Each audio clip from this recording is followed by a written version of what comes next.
Hello guys, welcome back to the day to day review. ఈ వీడియోలో Kanguva movie review గురించి మాట్లాడుకుందాం. ఎలాంటి స్పాయిలర్స్ ఉండవు, సో వీడియోని స్కిప్ చేయకుండా ఫుల్గా చూడండి. ఫుల్గా చూసిన తర్వాత మీ అభిప్రాయం మీద కామెంట్ చేయండి. ఈ వీడియో నచ్చితే ఈ వీడియో ఒక లైక్ చేసి నన్ను ఎంకరేజ్ చేద్దాం అనుకున్న వాళ్ళు నా ఛానల్ సబ్స్క్రైబ్ చేసుకుని నన్ను కొంచెం ఎంకరేజ్ చేస్తారని మనస్ఫూర్తిగా కోరుకుంటున్నాను. ఇంకా లేట్ చేయకుండా రివ్యూలోకి వెళ్దాం.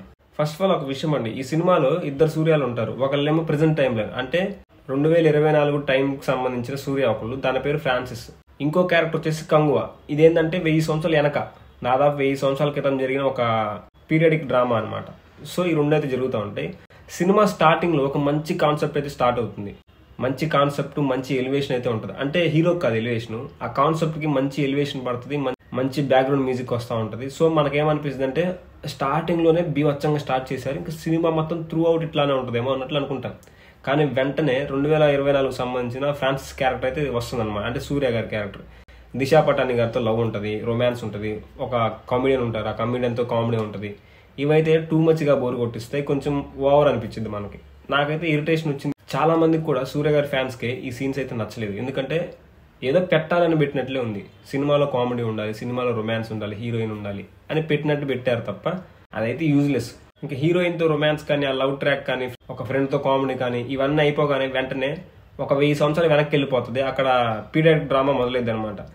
అక్కడ ఒక ఎక్స్ప్లెనేషన్ ఉంటుంది అనమాట. అంటే ఒక 5 ప్రాంతాలు ఉంటాయి, ఆ 5 ప్రాంతాల్లో 5 జాతులు ఉంటాయి, వాళ్ళ గురించి ఎక్స్ప్లెనేషన్ చెప్తా ఉంటుంది ఒక బ్యాక్గ్రౌండ్ వాయిస్ తో. అది కూడా ల్యాగ్ అనిపిస్తుంది. ఎందుకంటే ఆల్రెడీ ఒక ల్యాగ్ ఫేస్ నుంచి వచ్చాం, ఇప్పుడు దాకా ల్యాగ్ అవుతా వచ్చింది, మళ్ళీ వెంటనే ఎక్స్ప్లెనేషన్ అంటే దాన్ని వినటానికి కూడా ఎవరు ఇష్టపడరు. సో అక్కడ కూడా కొంచెం బోర్ కొట్టించింది. ఇంకా వెంటనే కంగువా ఎంట్రీ ఉంటుంది అనమాట సూర్య గారిది. సూర్య గారు వచ్చిన కాంచి కొంచెం పర్లేదు అనిపించింది మూవీ. ఆయన ఎంట్రీ బాగుంటుంది, అక్కడ బీజిఎం బాగుంటుంది. కాకపోతే ఒక డిసప్పాయింట్ ఏంటంటే సరైన ఇంట్రొడక్షన్ అయితే లేదు సూర్య గారికి. ఒక ఫైట్ జరుగుతుంది, వస్తారు, ఫైట్ చేస్తారు, ఒక పిల్లాన్ని కాపాడుతాడు, ఇంకా అట్లా ఏదో జరిగిపోతూ ఉంటుంది. అంతేగాని అసలు సూర్య ఎవరు, ఆ ట్రైబ్కి వాళ్ళకి సంబంధం ఏంది, ఆ కంగువా క్యారెక్టర్కి సరైన ఆరిజిన్ లేదు, సరైన ఇంట్రడక్షన్ లేదు అని అనిపించింది. ఇంకా ట్రైబ్స్, ఆ జాతుల గురించి, వాళ్ళ మధ్యలో వాళ్ళకున్న గొడవలు, అక్కడ ఉన్న కొన్ని కుట్రలు ఇవన్నీ జరుగుతూ ఉంటాయి అనమాట. కొన్ని ఫైట్స్, చిన్న చిన్న ఫైట్స్ అయితే ఉంటాయి, అవి కూడా పర్లేదు అనిపించిందిలే కానీ మరీ అంత హైప్ అయితే ఉండవు. ఇంకా తర్వాత ఇంటర్వెల్ అవుతుంది. ఇంటర్వెల్ అప్పుడు ఒక ట్విస్ట్ ఉంటుంది. ఆ ట్విస్ట్ ని నేనైతే ఎక్స్పెక్ట్ చేశాను, నా పక్కన ఉన్న పర్సన్ కూడా ఎక్స్పెక్ట్ చేశారనమాట. ముందే ఇది అవుతుందని తెలిసిపోయింది మాకు. సో అది కూడా పెద్ద ట్విస్ట్ అయితే కాదు, అందరు చాలా మంది ఎక్స్పెక్ట్ చేస్తారు అది ఇట్లానే జరిగిద్దని. సో అది కూడా, ఆ ట్విస్ట్ కూడా పెద్దగా ఏం అనిపించలేదు. ఇంక ఇంటర్వెల్ తర్వాత కొన్ని సీన్లు అయితే ఉంటాయి అనమాట. అసలు ఇవి ఎందుకు అనిపించింది.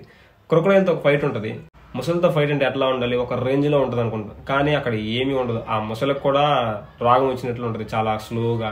ఆ క్రొకడైల్తో ఫైట్ ఎట్లా ఉంటుంది అంటే ఏదో ఇప్పుడు దాకా సినిమాలో ఒక్క కూడా హైప్ ఇచ్చే మూమెంట్ లేదు, ఇట్లాంటిది ఒకటి పెడదామని పెట్టినట్టు ఉంటుంది. అది కూడా మధ్యలో ఇరికిచ్చారు. ఆ ఇరికిచ్చింది కూడా సరైన హైప్ అయితే ఇవ్వలేదు. చాలా డల్గా ఉంటుంది ఆ ఫైట్ కూడా. అసలు ఏందో అరుస్తూ ఉంటాడు, ఆ పిల్లడు అరుస్తూ ఉంటాడు, సూర్య అరుస్తూ ఉంటాడు, ఆ క్రొకడైల్ ఏమో కామ్గా పోతా ఉంటుంది. ఏందో అసలు ఆ ఫైట్ కూడా నాకు చాలా చిరాకేసింది. ఇంకా సెకండ్ హాఫ్ లో ఒక ఎమోషనల్ సాంగ్ ఉంటుంది. ఆ సాంగ్ ఎందుకోసం పెడతారంటే సూర్య గారు ఒక అబ్బాయిని అడాప్ట్ చేసుకుంటాడు. ఆ అబ్బాయికి సూర్య గారి ప్రేమ అర్థం కావడం కోసం ఆ సాంగ్ పెట్టినట్లయితే ఉంటుంది. అదే కారణంతో పెట్టారు, కానీ అది అవసరం లేదు అక్కడ. ఎందుకంటే దానికంటే ముందు, ఆ సాంగ్ కంటే కొంచెం సేపటి ముందే సూర్య గారు ఆ అబ్బాయిని ఒక సిచ్యువేషన్ లో కాపాడతాడు.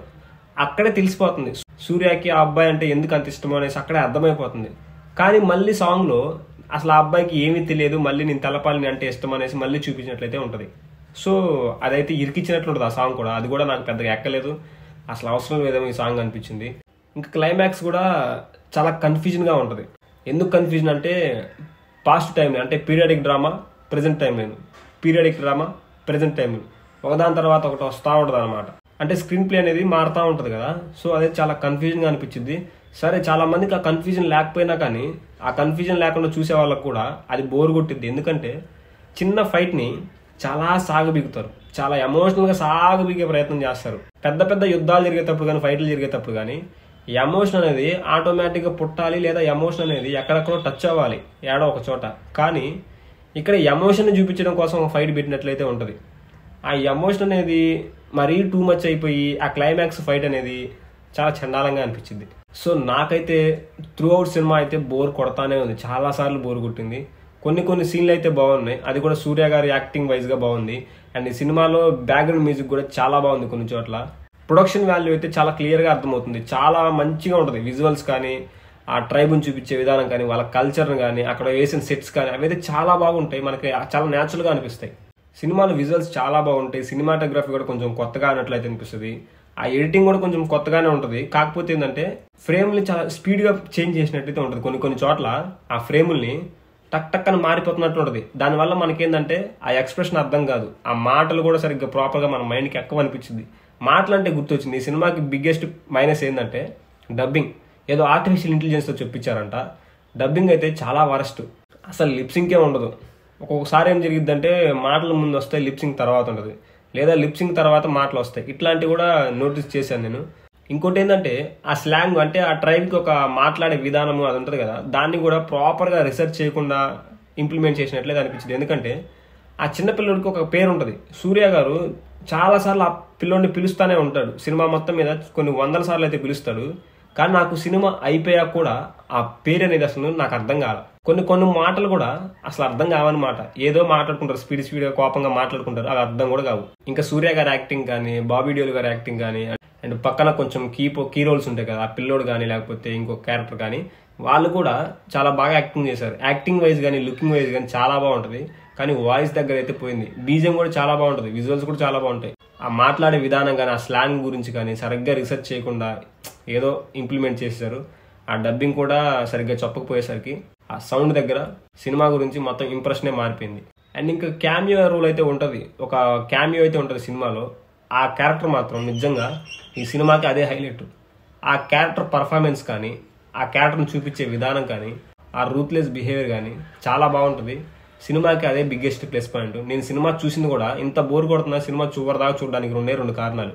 ఒకటి ఖచ్చితంగా జెన్యూన్ రివ్యూ ఇవ్వాలని, ఇంకోటి ఆ క్యామియో ఎవరో తెలుసుకుందామనేసి. ఆల్రెడీ క్యామియో ఎవరో మనకు అందరికీ తెలిసిపోయింది. కాకపోతే అది విజువల్గా మనం చూడాలి కాబట్టి చివరిదాకా చూసే ప్రయత్నం చేశాను. అది స్పాయిలర్గా నేను చెప్పదలుచుకోవట్లేదు, మీరు థియేటర్కి వెళ్ళి చూడండి. సినిమా ఖచ్చితంగా ఒకసారి అయితే చూడొచ్చు. ఆ విజువల్స్ కోసమైనా కానీ, సూర్య గారి పర్ఫార్మెన్స్ కోసమైనా ఒకసారి చూడొచ్చు.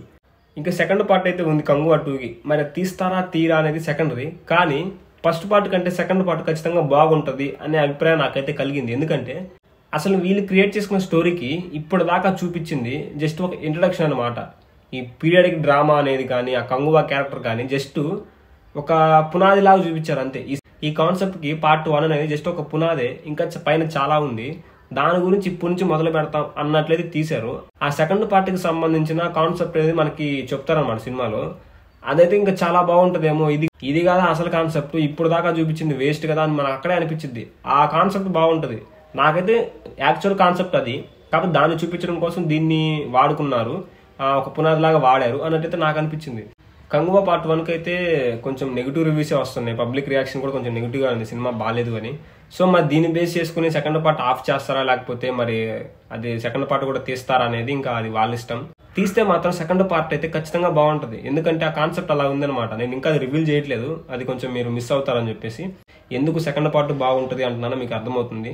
సో థియేటర్స్కి వెళ్ళి చూసే ప్రయత్నమే చేయండి. ఒకసారి అయితే ఖచ్చితంగా చూడొచ్చు ఈ సినిమా. సో ఫైనల్గా కంగువా మూవీ రివ్యూ అయితే ఇది. ఈ సినిమా చూసిన వాళ్ళు ఉంటే మీ అభిప్రాయం మీద కామెంట్ చేయండి. ఈ వీడియో నచ్చితే ఒక లైక్ చేసి నా ఛానల్ సబ్స్క్రైబ్ చేసుకున్నాను కొంచెం ఎంకరేజ్ చేస్తారని మనస్ఫూర్తిగా కోరుకుంటున్నాను. నెక్స్ట్ వీడియోలో మళ్ళీ కలుద్దాం. బాయ్.